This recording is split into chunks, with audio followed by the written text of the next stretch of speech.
we're glad you're here. We appreciate y'all taking the time to be here. We got some ideas that we're going to put out on the table. First thing we need to say is nothing's final. This is where we start, so we can get some ideas and we get some feelings, we get some thoughts from each individual that is here to make sure we cover everything that you see that is necessary to make sure we do the kind of job that you would have us do when we design and build this arena over in the Canal District. We appreciate everybody being here. We do want to make sure we give everybody an opportunity to speak, and we also want to be courteous when that happens. Regardless of what takes place, regardless of your feelings about any one particular thing, we want each individual here to have the right to speak, and we want each individual here to be heard, not to be shouted down. So you make sure if you've got something to say, we're going to set up and they'll go over the details. Right now I'm going to bring Benny Pelote up here to kick it off, and then we'll go from there. But first of all, thank y'all for being here. Have a great day.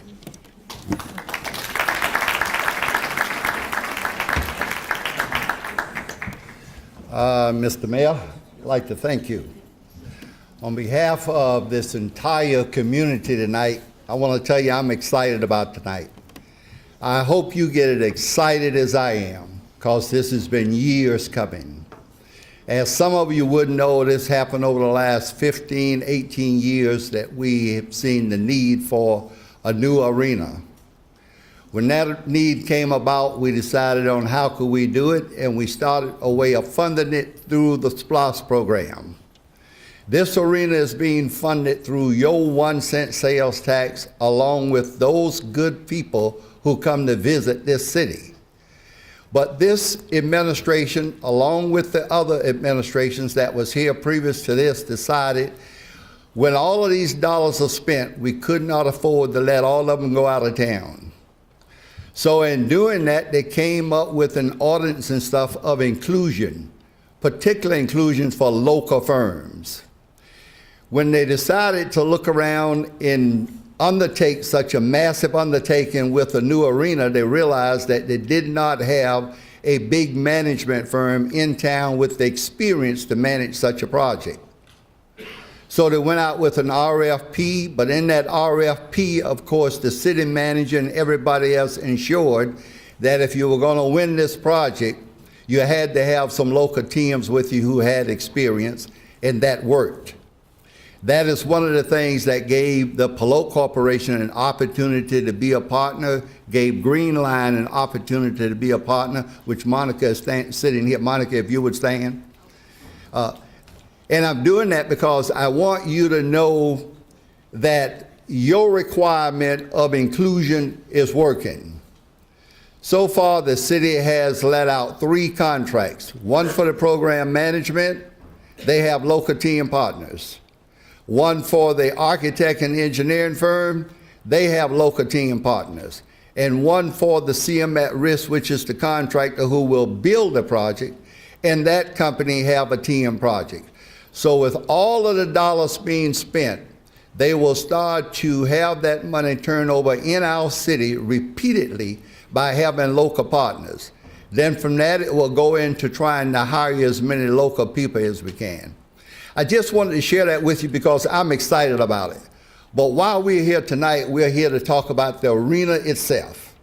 As you all know, this arena has been out for a while, so we have already decided, or the elected body has already decided the size of it, where it's going to be built, and they've let the contractor build it.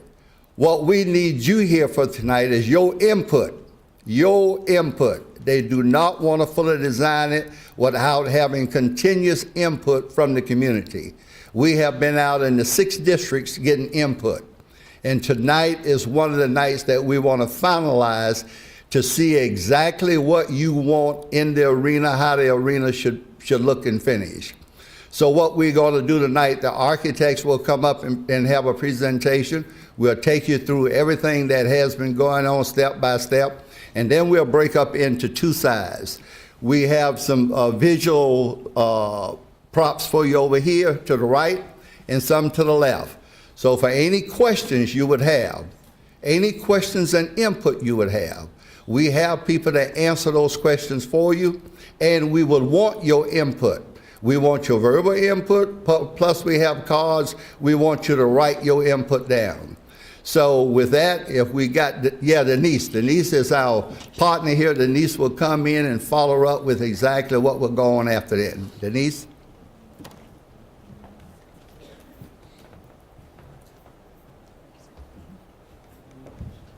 Good evening.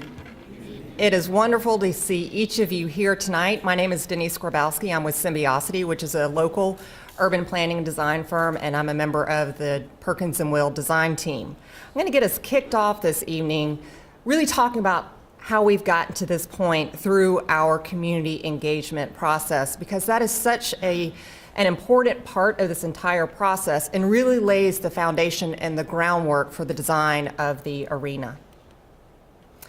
As many of you may know, we held our first large community meeting on September 12th in this very room. How many folks were here? Handful of folks I know were here, so we appreciate you coming back for the additional follow-up.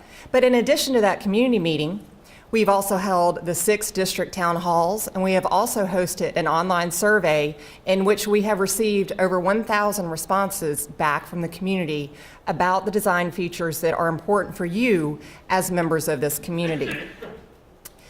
During our design meetings, our first community meeting, as well as the town hall meetings that we've held in the different districts, we had a series of image boards that we asked people to respond to the images that were very positive to them, that they thought reflected what they would like to see in the arena. So what you see on the screen before you are the images that received the most positive responses on the exterior of the arena. So for example, we have 2 of them that reflect the canal. And this is really exciting because the arena will be the focal point and the community gathering spot of the Canal District. And it's an opportunity for us in Savannah to recognize our canals as something other than just a drainage infrastructure, but as a true community asset, and to take on a whole new personality that will anchor the arena and the Canal District. You also see images of the arrival to the arena. The images that receive the most positive responses are those that are warm and welcoming and have lots of windows and transparency into the building. Looking inside the building itself, the images that receive the most positive responses, I'll draw your attention to this image and this image first. As you can see, they're both filled with light, they're open, they're airy, and they're welcoming. The other images that received a lot of positive response reflect sports in the arena.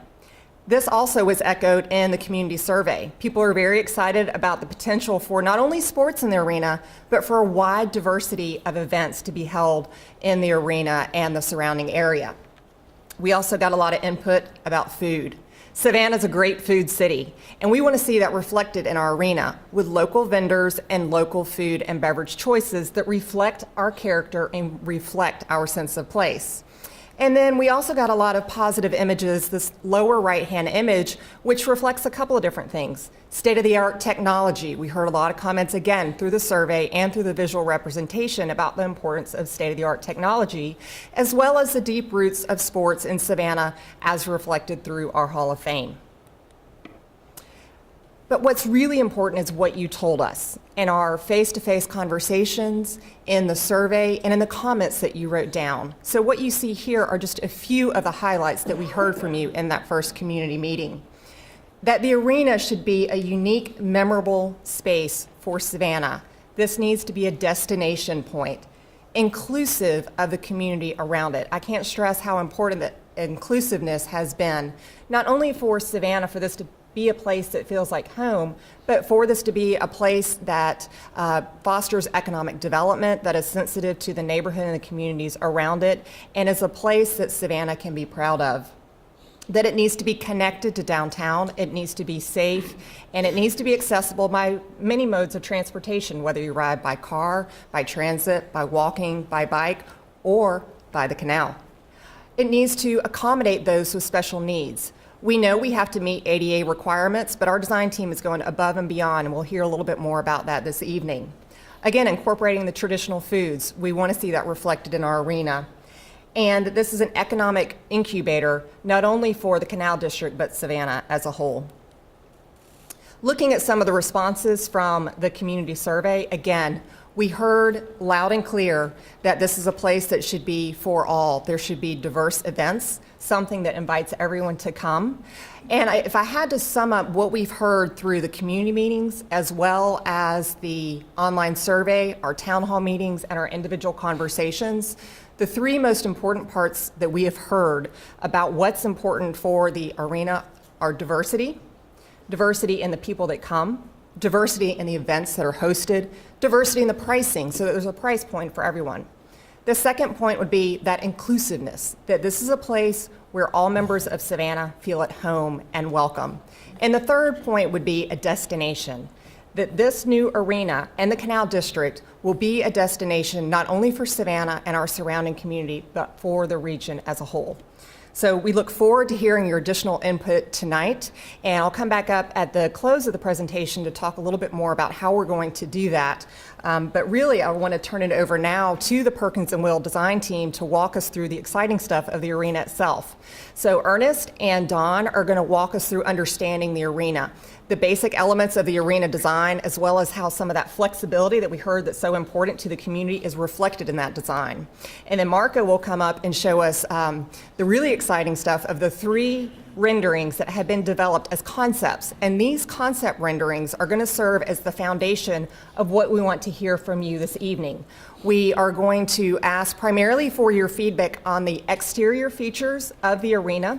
The interior design will stay pretty much what you see tonight from a conceptual standpoint. So what we really want to focus on when we break out into our small groups will be to look at the design elements on the exterior. We welcome your comments on the interior as well, but that's what we're really going to focus on. So with that, I'm going to turn it over to Ernest and to Don.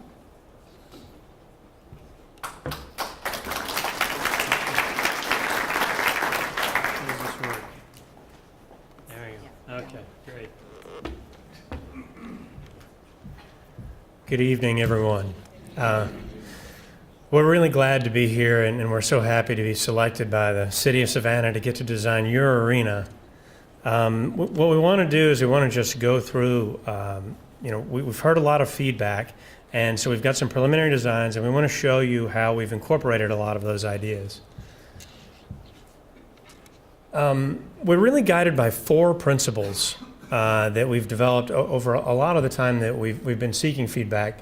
One of the things we've heard is create a first-class entertainment venue, and I think a lot of this relates to really attracting top acts, something very important for you guys. A flexible arena that can host a diverse array of events. So not just concerts, not just hockey, not just basketball, but all of it. A big open floor that we've talked about things like drone racing and robot wars and job fairs, all kinds of things, and we'll go through some of those possibilities as well. Accessible and comfortable. That's a theme that we heard over and over as well. That's something that we've worked very hard on. We'll sort of show you how that's going. Amenities and programs that can be used by the community outside of event times. And so we've really thought about that. We're targeting about 100 to 200 events a year in this arena. But what are you going to do with it all the other times? And how do we activate it and make it a real community asset? Comfortable. We said accessible and comfortable. So this is one of the things that we focused on in terms of the seating bowl, is that the new arena seats will be 10 to 20% wider than the seats you have now, and approximately 20% more legroom. So deeper rows, wider seats, fully padded seats, more comfortable arena. Accessibility and inclusion is very important. It's something that we heard about over and over. We want to build a facility that accommodates all groups, and that's not just wheelchair users, but hearing and visually impaired, intellectual and physical disabilities. We're including a sensory room, especially for autistic children and other people who need to sometimes just desensitize and get away from an intense environment. Adjustable powered changing height tables for adult challenged people. We think about these accessible functions throughout the arena. These are the 4 levels of the arena, and all the red and yellow dots are areas where we're making the arena accessible. And what that means is a diverse seating options. So seating in every class of seating. Seating up and low and high and up close and everywhere. And then also accessible concessions, accessible restrooms. If there are amenities provided in this arena, they will be accessible. So I wanted to talk a little bit about how the arena is organized. This is a drawing that we call a section, and it's like a big slice through the building, and you're looking into the end of the building. And so this blue bar is what we call the event level. That's the first level, that's the ground level. And we call it the event level because that's where the events happen. So that's where the basketball court is, that's where the ice rink is, and that's also where people will come in. So folks coming in will sort of enter right there where it says event level, and then we need to get them up to the concourse level. And so there'll be a large glassy lobby with stairs and escalators to get the large crowds up to the concourse level. The concourse level is the main circulation level where people can get to their seats. It's also where most of the concessions and restrooms and other spectator functions are. And then the suite level, this is a smaller level. It's pretty much just on one side, and it just serves the suites. And then we have this party deck level. We're really excited about this. This is pretty unique for arenas. In an arena, we have an upper bowl, and a lot of times the upper bowls are what's considered the cheaper seats. Those are the seats that are, it's a 4-pack, and the family goes, and they're not as expensive. And so what we're finding is that people really want a different experience when they go to the arena now, and they want a social experience. And so we've developed a whole top level that we're calling the party deck that has views out to the canal and views to downtown that will make those seats really fun and a great option. So to go to the event level, we're going to show you some diagrams here now. So this is a view of the arena floor as we've sort of envisioned it to date. This is still pretty early, but this is sort of where it's going. So this is sort of a cutaway view. You can see the ice rink in the middle there. And then the orange bar is the entry lobby. So folks come into the entry lobby here on the ground level, and then that's where they go up. Immediately off of that entry lobby is a community room or a multi-purpose room. This is something else that we heard at our last meetings and in our online surveys. So this would be a room that could be made available to the community for Boy Scout groups, for dog training, for any sorts of meetings, neighborhood meetings. It could be divisible. You could have meals there. It could serve lots of functions. There'll be lots of places in the arena that can also be used by the community. The main floor is a big open space. There'll be lots of hospitality space, including this bar, which we're envisioning as a restaurant or a club or a restaurant and a club. It faces on the canal, and so it would be a great place that you could access from the outside. Maybe it's a restaurant that's open all year. Even when the arena is not open, you can come right off of the canal, and it would give an opportunity for outdoor seating. Most of the rest of this floor are more functional aspects. So this is the loading dock and how acts get to the floor and where you load things in for different events. These are service areas, storage and mechanical spaces, and then also locker rooms. We're showing some on the right there, some images of some potential home team, either basketball or hockey. Folks are working on that. So then we go up to the concourse level, coming from that event level up to the concourse level, and then the orange is all that circulation. This is the main circulation level where folks walk around, and all of the services there are in the middle, and this is how you either go down to your seat in the bowl or you go through a portal and up to your seat. These are the spots for concessions. As you can see, they're distributed around the bowl, so you're never very far away. And as Denise talked about, we're really focused on local cuisine. And restrooms as well. We have about 30% more than the code required restrooms. We really want to keep lines down to a minimum. These are really important to a really positive arena experience. And then the Concourse Club, this is a hospitality area that's facing onto the bowl. You can sort of see the image on the upper right, how this area is really open to the main event, and could be also an area that's used in off hours for corporate events or parties or weddings, all kinds of things. And the other thing we heard is that you want this to be a family-friendly arena. And so this is something we've done in several of our arenas, is incorporate a kids zone or two. And these are areas where, kids who just, after an hour or two, they just can't sit anymore and they need a break. And so you can go off and shoot baskets or get in the dasher board and play a little hockey and burn some energy off and make it really family friendly. Up at the suite level, so that's only on one side of the arena. It's sort of just that bar on that side. The suites are very important to the financial model for the arena, in that they're sold and they really help support the operations budget for the arena. They're primarily targeted at corporations. And then the party deck that we talked about before. So all of this orange is that party deck level, and all those blue seats that you see in most arenas. When you're sitting in that upper bowl in those blue seats and you get to the top of the bowl, there's just a wall there. But not in this arena. You get to the top of the bowl and you can get in that orange area, and you can, all that glass on the east side, and look down on the canal. You can look down on the entry. You can walk around. There's bars and other food offerings up there. So this is a great social active space. We're also looking at potentially developing a balcony off of this level that would also overlook the canal. And then loge seating, these are like mini suites on this level as well. So we've got a lot of events to talk about and how the bowl can accommodate those. Don Deathless is going to walk you through that part.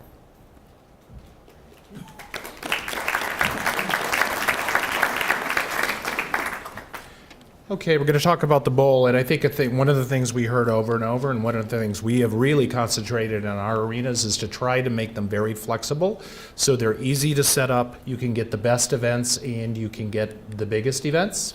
So what we have is a series of diagrams here and then renderings to show you how it might be organized. So one of the key events in any arena is the end stage concert. And what you want to try to do is attract the biggest acts, the best acts, but you also got to worry about downsizing it, because there'll be some other events where you want a smaller crowd. So we have a movable stage. It's a piece of equipment that can either be on the stage towards the center or quarter house. But what we want is an event that this is going to be able to seat anywhere from 9, and then if we don't put seats on the floor, up to 10,000. And so we have specifically designed the building, if you can kind of see here, that when we have the concert set up, there's no seats behind the stage. So it becomes basically a U-shaped bowl. And since we were said we have to do a 10,000 seat arena, what we want to do is maximize the seating in front of the concert stage so everyone gets a direct front view, and we will get far more acts for the same 10,000 seats. A lot of arenas don't do this, but we believe it will make Savannah far more competitive in the concert market. And then we'll have other features like great rigging, loading, acoustics, load-in floor, that kind of deal. So this is the arena bowl we're proposing in a concert setup with lots of lights. It'll be immediate blackout on the lights. Then the concert act comes out, and then there's a lot of people down on the floor. So I think what Ernest didn't mention is, with having an event level at the ground floor, when you're coming to those floor seats, you just walk right through the lobby, through the corner, and you're at the floor. So it makes it really easy to get to the floor seats for an arena, which doesn't happen in every arena. But because we have an event level on the floor, that will happen. Then the maximum capacity event in this building will be center stage events. So this is in the round concerts, and this will be over 10,000 seats for this. And so there's a bunch of acts that travel with center concerts. It used to be middle of the road people. Now it's some much larger acts do this because they found they can get more seats. The other event with mixed martial arts, MMA, WWE, all of those kind of things, boxing, happen in the center, and again, over 10,000 people for this event. You can see one thing I want to point out here, see if I can. The other thing we've done is we bring the seats right down. So these are all angled seats. So you're getting the people closer to the event. And then the other thing I do want to point out is everyone's used to the arena here, and they have kind of long straightaways, and up and on the corners, all of the people in the corners in this building kind of look at each other. They don't look at the event. And so what you can see we're doing is all of the seats face the activity on the floor, and we're trying to bring them in real close and making it exciting and intimidating. Same deal with basketball. We put basketball in the middle, and we have these seats coming right down to the floor. Especially if we get a home team, we want the people really close to the action, so it's intimidating and exciting, and people want to keep coming back for the arena. The basketball venue is about 9,000 seats. Again, because we fill in the floor, we lose a little of those. This is a rendering of what the basketball scenario would look like. This, we are looking from the northwest corner facing southeast. So I want to point out a few things because there's lights on in this one, and it points it out. Again, this is the floor. This is the corner portal you would come in from the lobby.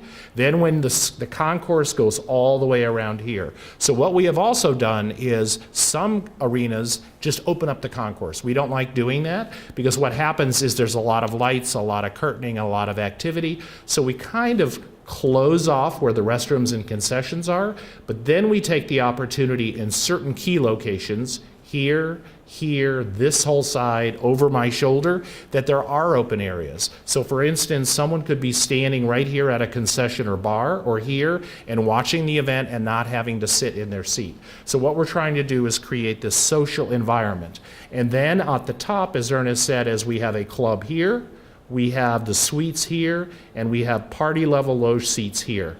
And then at the very top, all the way along here, we have that big party deck. That's where it's located, so you can kind of put the two together. And then you see glass here because the idea is you'll be able to be inside or outside, walk out to a balcony and overlook the canal and see downtown in the distance. The next event is hockey, and you can kind of see here on hockey, we designed the bowl all the way around. Hockey is the most critical event for sightlines because you're watching a little puck and it's going up and down. So what you want to make sure is all of those seats are very close. And again, if you're used to your arena and have seen ice events, the end seats can't even see the goal closest to them. All of this is designed around creating great hockey sightlines as well. And again, all right, we'll try not to do that again. And so here again is a rendering of hockey. And again, as Ernest said, for ADA seats, we'll have ADA and wheelchair seats down low on the dasher boards, up at the concourse, up at the party level, the suites, everywhere in the building. But the players will come off the corner portals right onto the ice, and it'll be a great venue for hockey as well.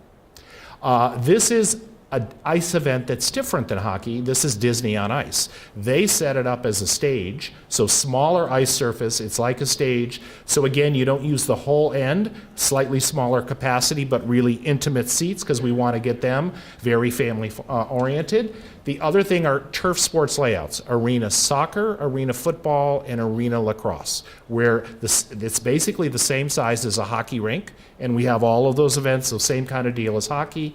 Then what we have is a rodeo and equestrian, and a hockey rink is 85 feet wide, and we have what are called telescopic seats, which are individual seats that pull back, and then when we do that, we are going to get a much bigger floor side to side.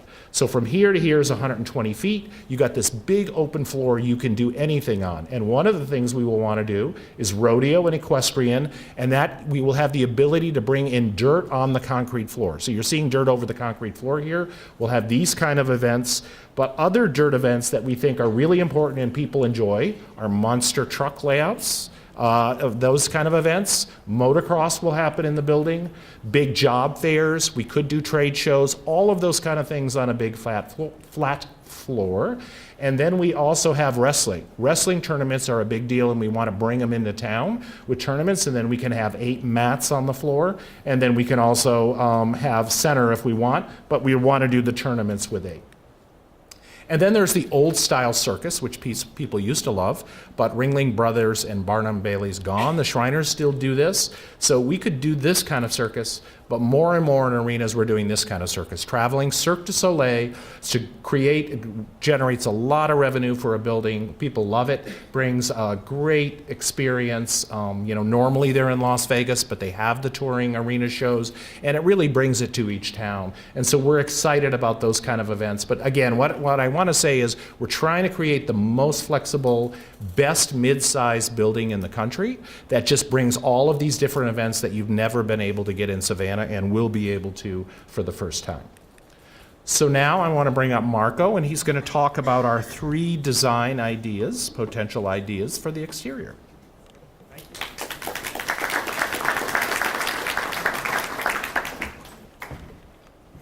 All right. As my colleagues mentioned early on, these are just initial design ideas, and hopefully you'll see through the 3 ideas that they are fairly diverse and different in their ideas and the forms that they create, the materials that they create, but all have sort of a common theme that I'll walk you through. And these are just, while they look like very polished and finished renderings, they are initial ideas that we're looking for your reaction to. So just to follow up on a lot of the feedback that we've gotten in the community meetings and the community outreach is that, Savannah is a unique place, and the site is in a unique place in the Canal District. Having the canal, the Springfield Canal, immediately adjacent to the arena is a wonderful amenity that we want to take advantage of and make sort of the calling card of the arena and that experience, that you create a vibrant civic plaza that is, it animates the area outside of the arena, not just the events happening inside of it, to create sort of a 24/7 type of lifestyle. And that's some of the feedback that we did hear from you, thinking about markets, art walks, film festivals, things that could happen to really animate the entire neighborhood. And most importantly, from an architectural perspective, that we create something that's timeless, that we don't look back at it 5 or 10 years from now and say, I know which decade that arena was built in. That we have something that we're proud of that sort of harkens back to durable, classic materials and proportions. Some of the other things that, as Denise mentioned early on, some of the images that people gravitated towards were sort of warm, inviting, transparent entries with lots of glass that you could see into the arena, as well as see out of the arena. As Dawn mentioned earlier, we have some fantastic views, not only of the canal and the surrounding neighborhood, but as you get higher into those party levels, you'll be able to look out and across sort of the more traditional downtown area of Savannah. And another thing, beginning to think about an arena, this particular arena is between 80 to 90 feet tall, and how do you begin to break down the scale of an arena that has that sort of height and mass, and do it in a way that's respectful to the surrounding neighborhoods that are residential, as well as being somewhat iconic towards the more public areas of the site. So these are just some initial diagrams, and we have some physical models that we have set out on the table over here. You sort of have the abstraction of the neighborhood over here to the west. But really, when we begin to think about the arena and its height, and we showed sort of a breakdown of some generic buildings to give you a sense of scale, with the arena being 80 foot tall, 4- and 5-story buildings, and typical blocks that you might see in acreage similar to this site. We really begin to look at the southeastern corner and its prominence on the site, its relationship to the canal, its relationship to the south side of the arena, and that this really, for us in all 3 schemes, became really kind of the public face, the wow factor to each expression and to each scheme, as you'll see. Another thing, as I mentioned earlier, is really beginning to sculpt the mass of the building to really pull it back at the upper level so that it doesn't seem as massive, that you're not walking up to 80-foot walls of brick, but perhaps that you begin to sculpt the mass and it begins to have more of a human scale as people walk up to it. And then finally, beginning to shape some of those exterior areas of the building. I think a unique opportunity that we have in this arena is this relationship between indoor and outdoor. And that's something that you see in a lot of civic buildings in Savannah. And the idea that it's not just a place that you come into and you're sort of sequestered and you never go outside, but that there's this constant dialogue between inside and outside in the arena. So without further ado, we'll start with scheme 1, and I'll try to outline sort of the different ideas in each scheme. And it'll be sort of the same sequence of imagery. This would be the grand entry to scheme 1. And in this scheme, we really began to think about a lot of those points that I just touched on a few minutes ago. Ernest mentioned earlier that the uniqueness of this arena is that you come to an elevated concourse level, and that's where the majority of the activity happens. And in this scheme, we really began to think about how could we play that up not only from the inside, but the outside as well. So beginning to think about, an elevated concourse, we began to think about both indoor and outdoor, that you could come out to sort of a front porch to this arena and to the canal and begin to play up that sort of relationship to the concourse. The other thing that we felt this scheme begins to do is it begins to have more of a horizontal nature, begins to break down the scale of the arena as opposed to arenas that you see in other cities. That begins to speak to the scale of Savannah, which I think is very unique. You see buildings in Savannah that are out of place in terms of scale, and that's certainly something that we want to avoid happening here. I'll walk you through. This is just a quick section through that entry lobby. And as Ernest mentioned earlier, you're going to come into a very glazed entry that you just saw, clearly definable, clearly the front door, and immediately sort of take the stairs or escalators up to the concourse. And one of the things that we began to think about is how do we, number one, sort of shield people from the elements in the event of a storm or a rain, and have a covered area immediately adjacent to the entry. And also the idea of this elevated terrace or porch also shading the glass and providing some relief from the heat and sun that you're going to get in Savannah. One of the other things that we began to think about is how do you relate to the scale of styles, and how do you begin to break down that scale so that it has a bit more of a neighborhood feel to it. And you'll see we'll have different approaches to each scheme.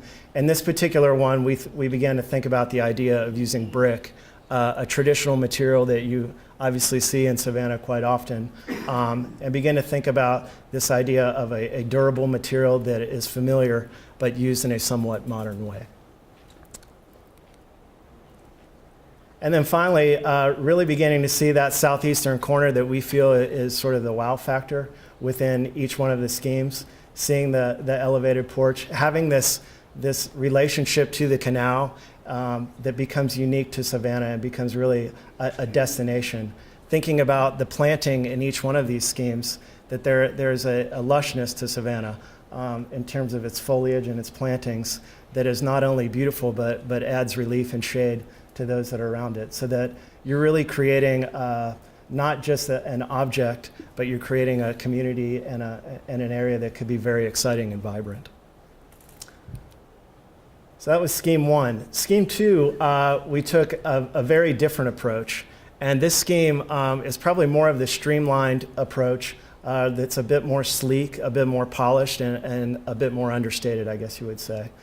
Here, again, you see a very definable glazed entry, similar to the comments that we heard earlier, something that's a little more monumental, I guess you would say, that it has a bit more verticality than the scheme that you just saw. And you begin to see sort of a life of its own and reading into the arena. The idea in all of these schemes is to have a real transparency into the arena and this dialogue back and forth between inside and outside. Here again, seeing the relationship of that grand lobby, a covered area outside of the arena, and then having moments where you're being able to get natural daylight into that main space that you're coming into, albeit in a different way. And then again, thinking about the relationship to styles, one of the ideas that we had that we incorporated in this particular scheme is that so often you see technology just sort of slapped on the side of an arena. How do you design an arena that could actually maybe project imagery onto the building and allow it to be a quiet building after hours, so that it's not a visual distraction to the local neighborhood? But again, beginning to think about sort of the lifestyle or the livelihood of the place outside of arena hours in this particular image. The other thing that we were thinking in the image is that in this particular scheme is using a different material, something that perhaps would be a little bit lighter, thinking about metal, and doing it in a very detailed way that could be very exquisite, very polished, and very understated at the same time. The attitude that we took in this particular scheme, as opposed to a continuous elevated porch, as you saw in Scheme 1, that in this particular scheme, there are two definable moments in the building. The first one that you obviously see, the main entry, that is this very streamlined glass entry that you see into the building.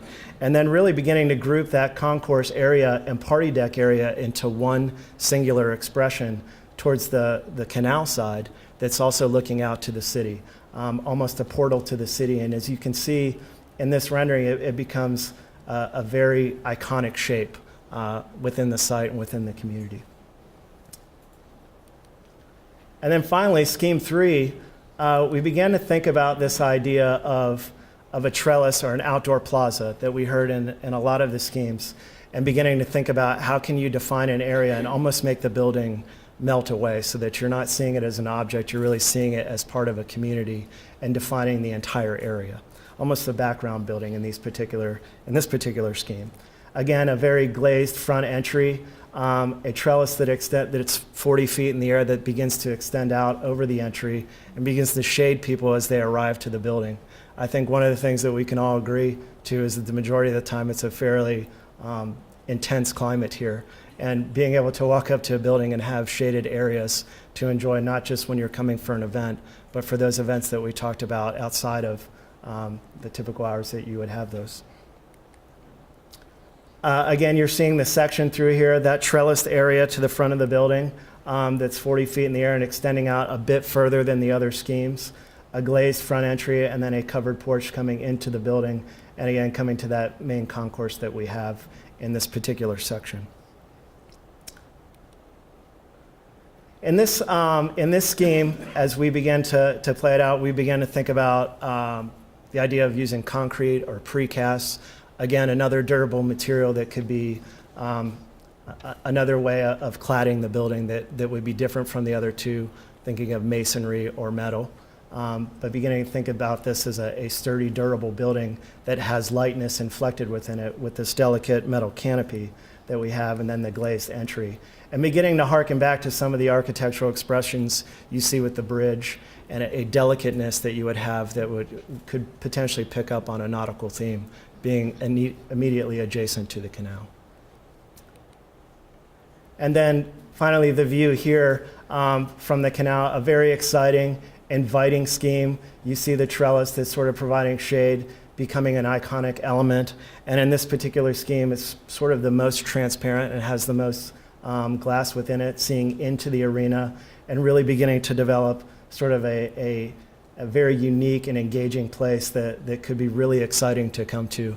And then sort of defining that party deck, again, in every scheme that's looking back over the city of Savannah could be a really exciting place to come to as well. So those are the three schemes that we have. Hopefully you see a variety within the three schemes and different approaches to this indoor-outdoor connection and using different materials and different ways of breaking down the building, but all sort of accomplishing a lot of the feedback that we heard from you all. So thank you.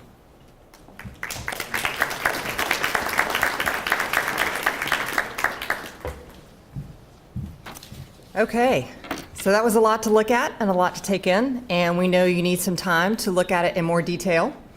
So these are the three schemes that Marco just reviewed with you, and we know you want to take a closer look, and so now is the time to do that. And the way that we're going to organize the rest of the evening, on this side of the room, we have all the images that Marco just shared with you of the three various schemes so that you can look at them in more detail and really start to pick out the elements. On this side of the room, we have the information that Ernest and Don reviewed about the variety of layouts that can be accommodated within the bowl of the arena, as well as the model. We also will have members from the contractors team, which is led by AECom Hunt. So if you have questions about construction or the contractor side of it, they will be available to speak with you as well. So most importantly, Hopefully you all picked up a comment card. If you did not, we have extra ones that are on the table here, and we also have some on this side of the room. This is what we would really like to get back from you this evening with your feedback. But in particular, we're asking you to please be very specific with what you like, what you don't like as much. Because while it's great to hear, I love it, that doesn't tell us what it is that you love about a particular scheme. From this meeting, we will take the feedback from these 3 concepts and develop it into the final concept design. So it's really important that we get your detailed feedback. So for example, you might love the wraparound porches from scheme 1, but you might prefer the materials from another scheme. That's okay. Please don't feel like you have to pick all the elements from one scheme. In fact, we probably anticipate that there will be bits and pieces from each scheme that you like and bits and pieces from others that you don't like as much. But it's that specific detail about the scale, about the materials, the architectural features, the sense of arrival, the way that it responds to the canal and to the entry plaza that we really want to be able to hear from you. We ask that you please leave this with us this evening. You might have the best of intentions of going home and filling it out and turning it back in, but we all know that that probably is not going to happen. So we would ask that you please leave it in a box before you leave this evening. We also really appreciate your being here in person. We know it's a commitment that you have made to be here for this important project, and we really benefit from that dialogue. We do recognize that there are some people who wanted to be here and they couldn't, so we will provide an opportunity for a very limited time horizon to provide additional feedback. We will have this information, the presentation, as well as the renderings available online until the presentation will be there, but we will receive additional feedback through an online survey through Monday. So if there are people that were not able to attend that you know really wanted to be here, we encourage you to ask them to visit the website. If you signed up on the email list, you will receive an email once that survey is available.